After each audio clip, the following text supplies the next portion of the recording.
Ramadan tersisa 6 hari lagi. Tetaplah beribadah sepenuh hati agar kita raih ridho ilahi dan bahagia di saat Idul Fitri nanti. Hafal Pak? Masya Allah. Inilah Ramadan, bulan yang kita tunggu. Saatnya menata diri dan kalbu. Dengan ibadah puasa kita raih ridho Allah Tuhan yang satu agar diampuni seluruh dosa di masa yang telah lalu. Tapi begitu cepat waktunya, tak terasa tinggal 6 hari lagi kita berpuasa, insya Allah. Apa yang ingin kita raih? Pastinya surga. Dan memang momentum Ramadan itu momentum surga. Peluang untuk meraih surga itu begitu besar. Sebagaimana pesan Rasulullah SAW, "Lisaimi farhatani." Bagi orang yang puasa ada 2 kegembiraan, bisa dikatakan 2 surga. Karena Nabi mengatakan yang pertama farhatan inda fitrihi, yaitu merasa bahagia, senang, surga ketika berbuka puasa. Sekalipun bukanya orang mengatakan ala kadarnya, cukup air putih, kurma, berikut tambahannya. Masya Allah. Tapi nikmatnya luar biasa saat berbuka itu. Apalagi tidak lupa berdoa dengan doa yang diajarkan Nabi ya. Makin semangat tuh. Saat kumandang azan maghrib, Bismillahirrahmanirrahim, kita teguk 1-2 teguk, kemudian kita baca doa, zahabat dhama'u wa batallatil uruqu wa thabatal ajru insyaallah. Telah hilang rasa haus, telah basah urat-urat, dan semoga pahalanya ditetapkan oleh Allah. Yang mahal itu pahalanya. Sebab tak ada jaminan saat kita menjalani puasa seharian, dari mulai azan subuh sampai azan maghrib kita tak berbuat kesalahan. Namun semoga dengan doa tersebut pahalanya ditetapkan untuk kita. Jangan lupa doa sesuai sunnah Nabi. Silahkan setelah itu baca doa yang sering sudah kita lafazkan. Allahumma lakasumtu wa bika amantu ala rizkika aftartu bi rahmatika ya arhamar rahimin. Itu kan doanya ulama. Doa ulama kita baca, masa doa Nabi tak kita baca? Kata Bang Haji terlalu. Nah, gitu kira-kira ya. Masya Allah. Jadi gembira saat berbuka puasa. Itu surga itu. Nikmatnya tak terlukiskan dengan kata-kata. Dan yang kedua, farhatan inda liqa'a rabbihi. Bahagia, senang, penuh sukacita saat bertemu dengan Allah. Di mana itu? Pasti di surganya. Maka Allah Subhanahu wa taala memberikan surat cinta yang menyentuh hati, menenteramkan jiwa kita sebagai orang-orang yang beriman. A'udzubillahi samiil alimi minasyaitonir rajim. Wa basyiril ladina amanu wa amilus solihati anna lahum jannatin tajri min tahtihal anhar. Dan berikanlah kabar gembira kepada orang-orang yang beriman dan beramal salih. Telah disediakan untuk mereka surga-surga yang mengalir di bawahnya sungai-sungai. Jadi kalau ngomongin surga yang sebenarnya itu nggak ada habisnya, karena tak terlukiskan dengan kalimat apapun. Jangankan surga yang sebenarnya di akhirat, surga di dunia itu sudah kita rasakan lezatnya luar biasa. Menghadiri majelis ilmu kan taman surga. Masuk ke rumah ada tulisan tuh, baiti jannati, rumahku surgaku. Masya Allah. Itu baru surga kelas dunia. Berbuat kebaikan, indah rasanya merasakan getaran yang di hati kita, bak surga. Jadi kalau ngomongin surga, Bapak Ibu sekalian, kira-kira kita ingin masuk surga dengan siapa nih? Dengan siapa Pak? Jangan sendirian, surga itu terlalu luas untuk sendirian.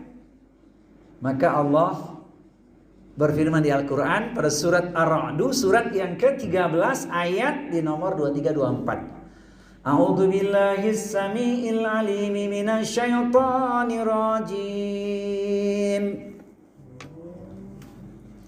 Jannatu adnin yadkhulunaha wa man salaha min abaihim wa azwajihim wa dzurriyyatihim wal malaikatu yadkhuluna alaihim min kulli bab salamun alaikum bima sabartum fanni'ma uqbad dar.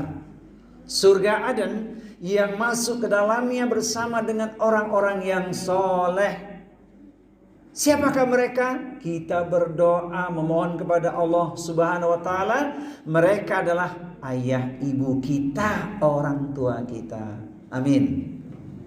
Kita berdoa semoga kita dengan pasangan hidup suami istri. Amin.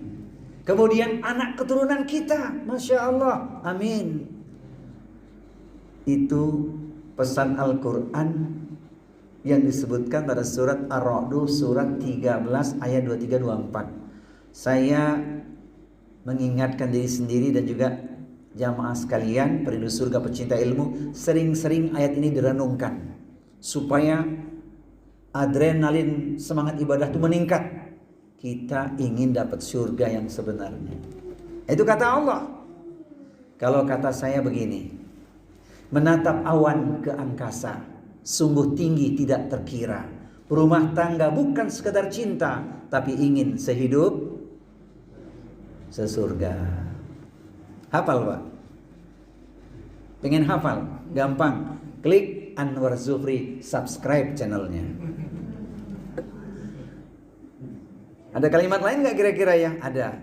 Hidup di dunia hanyalah sementara. Hidup di akhirat kekal selama-lamanya. Sama, berumah tangga bukan sekedar cinta, tapi ingin sehidup sesurga. Ustadz, gimana kalau pertemanan? Sama, teman juga jalan ke surga. Komunikasi lewat udara, walau hanya sekedar WA. Bersahabat lillahi ta'ala, insya Allah bahagia sampai di surga. Amin dong, amin. Begitu dong pertemanan karena Allah. Wa rajulani tahaban fillahi ijtama alaih wa tafarraqa alaih. Dua orang yang mencintai saudaranya karena Allah, bertemu karena Allah, berpisah juga karena Allah Subhanahu wa taala. Alhamdulillah, semua ada hikmah dari pandemi ini, ya. Ingat kawan kita yang tahun lalu masih bersama kita, sekarang sudah tak ada lagi. Sebagian kita orang tuanya pun meninggal sebelum bertemu bulan Ramadan ini. Masya Allah. Jadi kalau target kita hanya mengejar bahagia di dunia, itu rugi. Makanya sebelum surga Ramadan pergi, momen ini harus kita manfaatkan sebaik-baiknya. Terasa cepat waktu itu berlalu. Maka apa mesti kita lakukan? Tentunya kita harus bersungguh-sungguh nih mengisi detik, menit, jam, hari hingga saat Idul Fitri nanti, agar kita bisa meraih 3 gelar impian orang yang berpuasa. Yaitu pertama, la'allakum tattaqun, jadi orang yang bertakwa. Orang yang takwa itu dijamin bahagia. Di dunia urusannya dimudahkan oleh Allah, dapat solusi dalam keadaan apapun, tidak akan bersedih hati. Orang yang takwa dijamin dapat solusi. Sekalipun orang mengatakan urusannya rumit, sulit, terlilit, terhimpit, sakit, ingin menjerit, bak terperosok ke dalam parit, bisa bangkit last minute. Hafal nggak Bu? Nggak hafal ya? Kenapa? Allah berikan pertolongan sebagaimana janji Allah. Wa may yattaqillaha yaj'al lahu makhraja wa yarzuqhu min haitsu la yahtasib. Siapa orangnya yang bertakwa kepada Allah Subhanahu wa taala akan diberikan jalan keluar atau solusi. Bahkan diberikan rezeki lewat arah yang tak disangka-sangka. Quran surat At-Talaq, surat yang ke-65 ayat 2 dan 3. Itu urusan di dunia. Bagaimana di akhirat kelak? Tilkal jannatul lati nurithu min ibadina man kana taqiyya. Dan surga itu hanya kami wariskan bagi orang-orang yang selalu bertakwa. Quran surat Maryam surat 19 ayat di nomor 63. Mohon maaf izin bertanya, adakah di antara bapak-bapak atau ibu-ibu yang lahirnya tepat tahun 1963? Ada nggak? Serius nih. Ada Bu yang lahirnya 1963? Ada ya? Insya Allah dialah calon ahli surga. 1963 itu surat Maryam ayat 63. Asalkan dia bertakwa. Lahir kapan pun sebenarnya ahli surga kalau dia bertakwa kepada Allah Subhanahu wa ta'ala. Belum lagi berkahnya kalau orang takwa itu ya, bukan cuma untuk individual, personal, tapi untuk negeri dan penduduknya. Walau anna ahlal qura amanu wattaqau la fatahna alaihim barakati minas sama'i wal ardi walakin kadzabu fa akhadnahum bima kanu yaksibun. Dan sekiranya penduduk negeri itu beriman dan bertakwa, niscaya akan kami turunkan berkah, barakah dari langit dan bumi. Tetapi manusia banyak yang mendustakan ayat-ayat Allah, maka kami timpakan azab kepada mereka yang tak lain perbuatan manusia sendiri. Jadi nggak ada pilihan lain nih. Kita pengen dapat gelar utama sebagai orang mukmin yang berpuasa, la'allakum tattaqun. Ini yang pertama. Yang kedua, gelar indah bagi orang yang berpuasa, insya Allah dia genggam, la'allakum tashkurun. Jadi orang yang semakin bersyukur. Orang jika bersyukur itu bersungguh-sungguh menegakkan 5 hak utama dalam kehidupannya. Bukan lip service hanya mengatakan alhamdulillah saja. Dia bersungguh-sungguh menegakkan pertama hakullah. Dia persembahkan hidupnya hanya untuk Allah. Dan itu yang kita ucapkan. Inna sholati wa nusuki wa mahyaya wa mamati lillahi rabbil alamin. Sesungguhnya salatku, ibadahku, bahkan hidup dan matiku, semuanya ku persembahkan untuk Allah Rabb semesta alam. Quran surat Al-An'am surat yang ke-6 ayat di nomor 162. Ini yang pertama. Yang kedua, orang yang sungguh-sungguh bersyukur tidak lupa siapa dirinya. Dia tidak lahir dari batu, tapi lahir dari orang tuanya, ibu yang mengandungnya, ayah yang memberikan jalan terang untuk dia mendapatkan pendidikan sampai jadi orang yang bermanfaat. Dia tegakkan hakul walidaini, yaitu berbakti kepada orang tuanya. Maka Allah SWT menggandengkan hak orang tua kita itu begitu tinggi. Setelah hak Allah kita tunaikan adalah hakul walidaini, berbakti pada orang tua kita. Wa qadha rabbuka alla ta'budu illa iyyahu wa bil walidaini ihsanan. Diwajibkan kepada kalian semua untuk hanya menyembah Allah tanpa mempersekutukan dengan sesuatu apapun. Kemudian berlaku ihsanlah, berbaktilah kepada orang tua. Bapak Ibu sekalian, saudaraku, perindu surga, pecinta ilmu, siapapun kita hari ini yang sudah dapat level atau predikat sebagai seorang ayah, ibu, sudah jadi kakek, sudah jadi nenek, wujud sekalipun tetap anak bagi orang tua kita. Kan kita pingin sehidup sesurga dengan orang tua kita. Maka tidak ada jalan lain, harus kita berbakti pada orang tua kita, karena memang itu yang akan dilihat oleh anak-anak kita. Makin besar bakti kita pada orang tua kita, makin besar juga bakti anak kita kepada kita, insya Allah. Jadi ini yang kedua, penting harus kita terjemahkan dalam kehidupan, berbakti pada orang tua sebagai bentuk syukur. Yang ketiga, yaitu orang yang bersyukur dia menjaga dirinya, hakun nafsi. Dia tidak sembarangan melakukan aktivitas dalam kehidupannya, apalagi sampai menzolimi diri sendiri. Karena dampak buruknya bukan dia saja akan mengalami, tapi keluarganya juga otomatis. Makanya kebaikan yang kita buat kembali untuk kita. In ahsantum ahsantum li anfusikum. Ini ringkasnya yang ketiga. Yang keempat, seorang yang bersyukur itu dia akan sungguh-sungguh menegakkan hakul ahli terhadap keluarganya. Bapak Ibu sekalian, tidak ringan tanggung jawab kita, di pundak kita. Ayat yang tak asing lagi, ya ayyuhalladzina amanu qu anfusakum wa ahlikum naran. Wahai orang-orang yang beriman, jagalah dirimu dan keluargamu dari siksa api neraka. Bab ini terlalu luas untuk kita kupas. Tapi intinya kita punya tanggung jawab besar terhadap keluarga kita. Jangan sampai kita hanya berucap tapi kita tidak berbuat, memberi contoh yang terbaik. Ya ayyuhalladzina amanu lima taquluna ma la taf'alun kabura maqtan 'indallahi an taqulu ma la taf'alun.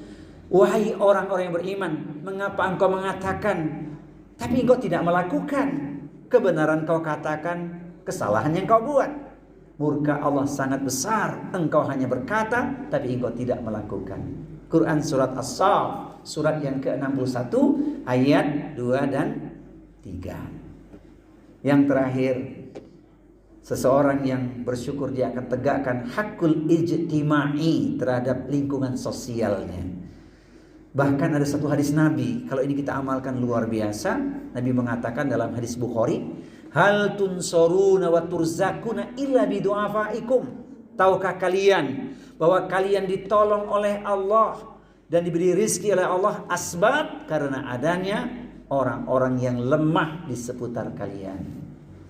Maka saya sering sedikit berseloroh ketika memberi taklim di depan ibu-ibu. Ibu-ibu kalau punya anak jangan banyak-banyak, cukuplah 2, 3 belas saja. Ibu-ibu dengar bu? Jadi punya anak berapa bu? Tak usah banyak-banyak, cukup 2, 3 belas saja. 3 anak kandung, 10 anak yatim, anak asuh yang kita santuni, pintu berkah akan kita genggam. Bulan Ramadan inilah momen istimewanya. Jadi yang kedua, la'alakum tashkurun, jadi hamba Allah yang bersyukur. Yang ketiga, saat Idul Fitri nanti kita jadi pemenang dan semoga senantiasa kita pun menjadi orang yang mendapatkan petunjuk dari Allah. La'alahum yarsyudun. Orang yang ingin dapat petunjuk dari Allah tidak lepas dari Al-Quran sebagai pedoman hidupnya. Makanya orang yang cinta Al-Quran bukan cuma di dunia dapat berkahnya, di akhirat pun dapat syafaat. Al-Quran akan bersaksi, ya Allah ini hambamu ketika Ramadan dia berpuasa, malamnya sedikit tidur dia baca Al-Quran. Al-Quran itu kan zikir. Inna nahnu nazzalna dzikra wa inna lahu lahafidun. Quran surat Al-Hijr surat 15 ayat yang ke-9. Kami yang menurunkan Al-Quran, kami yang menjaganya. Oleh karena itu kecintaan kita pada Al-Quran harus betul-betul kita tanamkan sedari dini untuk anak-anak kita, dan semoga kita termasuk ahlul Quran. Amin. Ini sudah malamnya ke-24, berarti sudah 24 juz ya. Amin. Alhamdulillah. Jangan risau, yang penting terus baca Al-Quran. Ini penting untuk disampaikan. Sebab jangan Ramadan berlalu, fadilah baca Al-Quran lewat gitu. Alhamdulillah Ustadz sudah khatam sekali. Sebab mulai baca Al-Quran sejak bulan Rajab. Rajab kan amal diangkat ya Pak. Jadi Al-Quran sudah baca sejak bulan Rajab, lazim dia sudah khatam 1 kali. Alhamdulillah. Seorang jamaah berkata, Ustadz, kemampuan saya baca Al-Quran sangat terbatas. Saya memang bisa khatam setahun sekali saja. Ramadan ketemu Ramadan. 365 hari saya khatam Ustaz. Jadi bayangin tuh Pak, karena kemampuan demikian gak ada masalah. Tidak ada persoalan karena Allah melihat prosesnya. Kitabun anzalnahu ilaika mubarakun liyadabbaru ayatihi waliyatadzakkaru ulul albab. Kitab Al-Quran yang kami turunkan penuh berkah bagi siapa? Yang mentadaburinya. Dialah orang-orang yang berpikir. Terakhir, agar kita senantiasa mendapatkan petunjuk hidayah dari Allah, jangan soleh sendirian. Kita harus membangun komunitas. Milikilah teman-teman yang soleh. Sebagaimana perintah Allah disebutkan pada surat At-Taubah surat 9 ayat di nomor 119. A'udzu billahi samiil alimi minasyaitonir rajim. Ya ayyuhalladzina amanu taqullaha wa kunu ma'as-shadiqin. Wahai orang-orang yang beriman, bertakwalah kalian kepada Allah dan hendaklah senantiasa kalian bersama dengan orang-orang yang benar. Siapakah mereka ahli sidqi? Mereka lah orang-orang yang disebut ahli ibadah, ahli ilmu, ahli taat, ahli taubat, ahli silaturahmi, ahli kebaikan. Di mana kita temukan? Insya Allah di Masjid Baitur Rahim. Amin ya rabbal alamin. Jika pisau lukai jari, banyak obat penghilang nyeri. Namun jika lidah lukai hati, hendak kemana obat dicari? Sampai kita jumpa kultum Ramadan 1 tahun lagi. Insya Allah.